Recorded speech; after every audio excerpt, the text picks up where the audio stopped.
Salam Allah. Peace, peace to the family. Peace, peace to the streets. Shalom, Hotep. The struggle continues. I'm your brother in the struggle, Brother Minister Alif. And today we would like to share with you a few verses from the Holy Quran on Abraham versus that mystery God. Abraham. Ab, like Abu, father. Ra, like the Egyptian god. Ham means pure blackness. The black father, or the exalted father of the nations. Ibrahim. Thoughts of peace be upon all the righteous servants of Almighty God, Allah.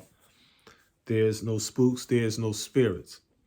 I would like to share with y'all a few verses from the Holy Quran in Surah 21, or chapter 21, titled Abraham is Delivered. I would like to begin at verse or ayat 52. When he, meaning Abraham, said to his sire or his father, when Abraham said to his father and his people, what are these images to whose worship ye cleave? They said, we found our fathers worshiping them. He said, certainly you have been, you and your fathers, in manifest error. Whenever a 5%er is trying to teach the 85%, the 5% symbolizing the poor righteous teachers who do not believe in the teachers of the 10%, and the 85% representing the mentally dead, the masses, those that worship that which they know not what. They worship that mystery God, that idea of a God. They worship nothing as though it is something, and they believe in nothing as something. And they hope that one day this nothing is going to come help everyone. But they do not believe that everyone can help themselves. The Honorable Elijah Muhammad teaches us that there is no mystery God. So when he said, meaning Abraham said to his sire or father and his people, it's twofold. He first is trying to teach his father, and his father rejects his teachings as a poor righteous teacher. And then when he tried to take it to the streets and teach it to our people rejects the teachings. So here you have two rejections of Abraham. You had a rejection of his sire or his father, and you had a rejection of his people. When he said to his sire and his people, what are these images to whose worship you cleave? Meaning, when you see our people, they worship everything, nothing, lights, statues, money, sex, drugs, violence, cars, houses, superstars, actors, rappers, you name it. Now, I mean, our people get caught on rituals and symbols more than substance. They believe at the crux of it, no matter what organized religion they may claim, they believe in some type of mystery God. They believe that this imaginary God is real, and they will hate you for trying to teach them the reality of God. You know, throughout human history, people have worshiped the sun, they worshiped stars, they worshiped the moon, they worshiped planets. They thought Venus was God. They thought Mars was God. They thought the statue was God. They thought turtles were God. They thought the earth was God. They thought the women were the God. They thought food was God. They thought salt was God. Gold was God. They thought that wood, copper, iron, bronze were idols of gods. So that concept of a mystery God, it goes into thousands and thousands and thousands of types and antitypes of mystery gods. Now, as time moves on, the people break that psychological hold on their mystery gods. 1,400 years ago, let's say we went back just a little bit further. Say before the Khatim Nabi or the Seal of the Prophets taught the people about the worship of one God, Allah, subhanahu wa ta'ala. Say you was to go 100 or 2 years before his birth, those same people living in that region would have no problem worshiping Kalat. They would not have no problem worshiping Alat, worshiping statues of stone and wood and whatever. Know what I mean? They had no problem believing in statues as God, so much so that the Kaaba was filled up with something, some people say 360 idols. Know what I mean? But there were thousands of items all over the world. Know what I mean? The Greeks had giant idol gods. Know what I mean? The Romans had idol gods. Know what I mean? You had statues of gods, and you had people that knew the reality of God. And in ancient Kemet, they worshiped the black family as God, Usar, Aset, and Heru. But as time went on, the masses, the mentally dead, began to worship the statues of Usar and Aset and Heru. They began to worship the statues of Osiris and Isis and Heru. Now, I mean, they began to take the symbols as though the symbol was the actual substance. Now, I mean, so the Honorable Elijah Muhammad is trying to get our people out of that concept. Now, I mean, where in America, we worship masjids, mosques, we worship churches and synagogues and temples. We worship photographs of Master Fard Muhammad. We worship photographs of the Honorable Elijah Muhammad. We worship, you name it, picture statues of Jesus Christ, Buddha, Krishna, you name it, somebody is bound to bow down to it. Now, I mean, and the struggle to liberate the masses from that type of spookism, that type of superstition and ritual is a difficult one. So here, when he said, meaning Abraham said to his father and his people, what are these images to whose worship you cleave? They said, we found our fathers worshiping them. He said, certainly you have been, you and your fathers, in manifest error. And see, that hurts our people because we don't mean to be disrespectful. Now, I mean, a lot of people are like, oh, our ancestors, this, that. Our ancestors are physically dead forever. The physical dead is not known to return from the physical grave. All the history of Islam has never revealed anything, that no one has ever been able to come back from the physical grave. Now, I mean, so when we get into ancestral worship and a God outside of yourself or God in you, all of these nomenclatures are scientific and spiritual terminologies, are terms used by 85% and 10% to promote and to worship a mystery God. They are Boo teachings by Boo teachers. Master Fard Muhammad teaches us that the black man is God, period. Not a question mark, not showing off, not an explanation mark, just a period. The black man is God. So our worship of something outside of self is an enemy to the life-giving teachings of the Honorable Elijah Muhammad, who teaches us every time you look at the black man, you are looking at God. So the Holy Quran says in verse 54, he says, certainly you have been, you and your fathers, in manifest error.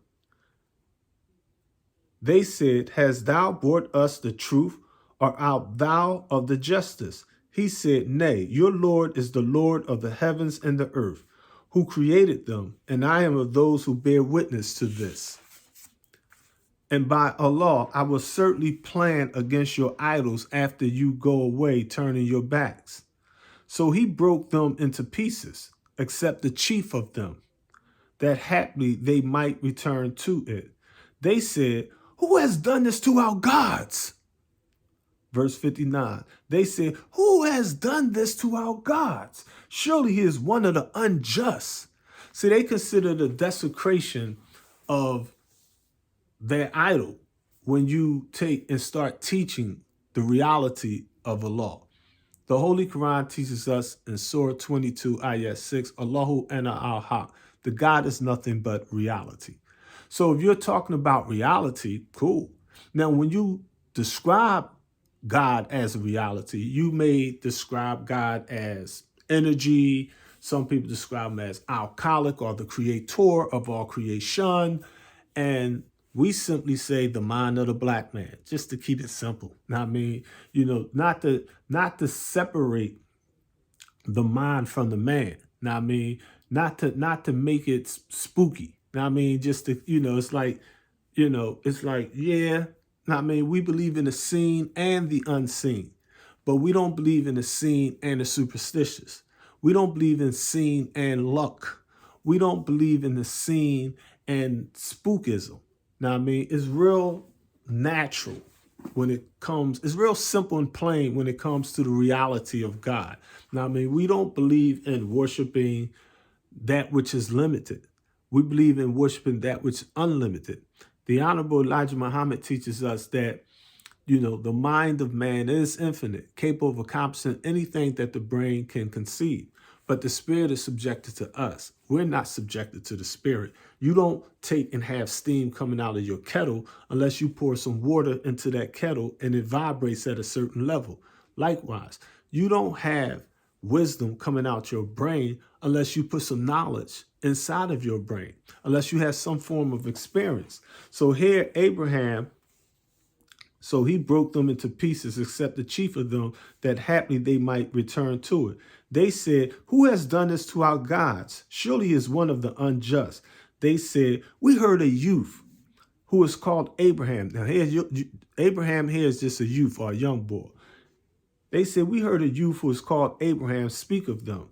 They said, then bring him before the people's eyes, perhaps they may bear witness. They said, hast thou done this to our gods, O Abraham? He said, surely someone has done it. The chief of them is this. So ask them if they can speak. Then they turned to themselves and said, surely you yourselves are wrongdoers. Then they were made to hang down their heads. Thou knowest indeed that they speak not. So here, Abraham goes into that temple. See all these idol gods. I mean, you got all this spooky stuff in the teachings of the Honorable Elijah Muhammad in 2022. Now, I mean, and when the 5% come in and start teaching these raw teachings directly from Messenger Elijah Muhammad, it disrupts and breaks up this spooky stuff. Now, I mean, and all these idol gods. Now, I mean, the money. Now, I mean, the fake images, the fake concepts, the fake rituals, the fake travels, the fake ideas. Now, I mean, the truth crushes that. And you leave the biggest idol there, that determined idea. Now, I mean, and now you be like, okay, what is they left with? They left with the idea of Allah subhanahu wa ta'ala. And you say, okay, well, let me see you pray to this Allah subhanahu wa ta'ala in a spooky sense. I have no problem with Allah subhanahu wa ta'ala. If you're talking about the creator of all creation, if you're talking about alcoholic, if you're talking about the mind of man, if you're talking about energy, but when you start talking about the energy can move, the energy is good and bad, the energy did something magical, I mean, the energy had an effect without a cause, a reaction without the actions. Now you're getting into an idol god. Now you're getting into superstition and spookism. So Abraham, when he went in the temple, he broke up all the gods except for the biggest mystery god, the biggest idol in there. Now, I mean, and when the people came in and saw the gods all broke up, they like, oh man, that's that Abraham. Abraham must have did this. So they really was ready to kill Abraham. See, when you teaching the teachers of the Honorable Elijah Muhammad, it upsets some people. Now, I mean, you rocking the boat. Now, I mean, so they want to kill you mentally or literally. They want to kill you socially, politically, economically, destroy your reputation. They want to stop you from teaching what you're teaching. But you have to be willing to give all you have and do all in your power to represent the messenger's message to guide our people through this age of mess. So Abraham explained to them, he said, surely someone has done it. The chief of them is this. So ask them if they can speak. Meaning Abraham basically like, well, ask the big statue in there. Now, I mean, who did that? Maybe he got mad. Maybe he was jealous of the other guys. I mean, maybe he didn't like these little guys around him, so he broke them all up. And the people was like, you know good and well, statues can't talk. He's like, well, if the idol guys can't see, the idol guys can't hear, the idol guys can't teach, why is you worshiping that which is lower than yourself? Why is you worshiping something that is inferior to yourself? You see? So then they turned to themselves and said, surely you yourselves are wrongdoers. Then they were made to hang down their heads. Thou knowest indeed that they speak not. I mean, they know that mystery God can't answer that prayer. They could call on that. If you get 1 million believers or 1 billion believers together and tell them to call on that mystery God, that mystery God will not answer their prayer. If you call on 1 billion, they'll be like, pray to your mystery God to prove that he, she, it is God by moving a feather. Can't even move a feather. The wind might move the feather, and they might think that it's a mystery God that moved that feather. But in your heart of hearts, you know that there's no mystery God moving that feather. It's all based on reality. It's all based on Islam. The Honorable Elijah Muhammad teaches us in the Theology of Time in 1972, Islam is mathematics, and mathematics is Islam. If it's not mathematics, it simply is not Islam. He said, serve you then besides the law, what does you no good nor harms you? Fie on you on what you serve besides the law. Have you no sense? They said, burn him and help your gods. Now they're going to help this mystery God by trying to kill the man of reality that's teaching them the teachings of reality in that midst. They going to be like, they know that mystery God ain't going to do nothing. But what they're going to do, they're going to take and try to use their own human intervention to prove that that mystery God is real by trying to harm the poor righteous teacher. They said, burn him and help your gods if you are going to do anything. We said, O fire, be coolness and peace for Abraham. And they intended a plan against him, but we made them the greater losers. So here, they tried to get Abraham burnt up. They, you know what I mean? Some traditions say they dug a ditch. It was going to catapult him into the ditch, handcuff him, shackle his feet, and throw him inside the pit and burn him up. Know what I mean? No mystery God was going to do it. He wasn't going to no mystery hell. They was going to try to put him in hell on earth. They who say judging is for law only, they was judging. I mean, you know, they that taught judge not least thou be judged, they passed the judgment. They act like they was perfect. They were holy, that they knew the truth. But Abraham simply had a different opinion, a different viewpoint, a different worldview on the concept of God. His thing was like these idols, these statues, this money that y'all worshiping, these Rolls Royces and Maybachs, this music, these designers, all these things that our people come and bow down before are nothing but vain imagination. And we're trying to wake our people up to the reality of God, the reality of that God in the mirror. The struggle continues, family. Salam Allah. Assalamu alaikum. Thank. Peace to the streets.